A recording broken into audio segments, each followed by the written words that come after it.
Prijatelju pokažete, da lahko naredite led trden skoraj tako kot železo beton.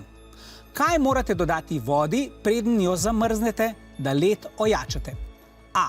Ostro moko, B. Steklene frnikule, C. Pisarniške sponke ali D. Časopisni papir.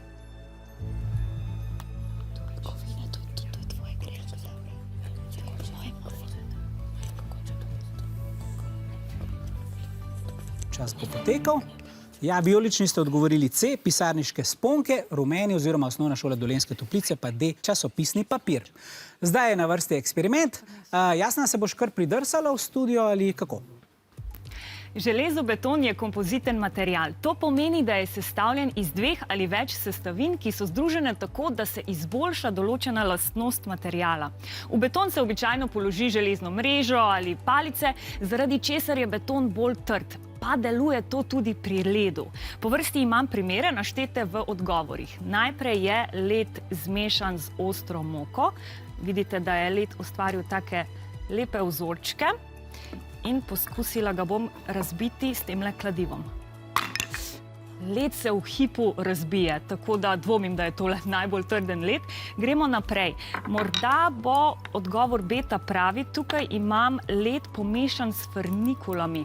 Frnikule so same po sebi malce bolj trdne, tako da mogoče bo to pomagalo ledu. Ne.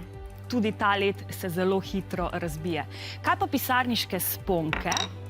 Tukaj so pisarniške sponke. Na prvi pogled pisarniške sponke delujejo oziroma so podobne železnim palicam, bi lahko rekli. Ampak so tudi enako funkcionalne kot železo. Ja, ta led je malce bolj trd, ampak po večjih poskusih ga hitro razbijem. Zaenkrat je tole moj favorit. Ostal mi je pa še led s časopisom. Časopis se še vidi spodaj. In poskusimo zdaj razbiti tole. Tale je pa kar zagoneten. Led se sicer na površini malce razbija, ampak plošča je pa še kar cela. Tudi če poskusim s te strani, ne. Led je ostal skoraj v celoti. Papir namreč močno utrdi led, ker je iz dolgih celuloznih vlaken. Pri drugih snoveh pa so delci ločeni med seboj in zato ne morejo zagotavljati take trdnosti. Tako da, če kdo postavlja slučajno doma drsališče, zdaj veste, kako led ojačati. Pa še kaj zanimivega lahko mogoče preberete vmes. Pravilen je odgovor D.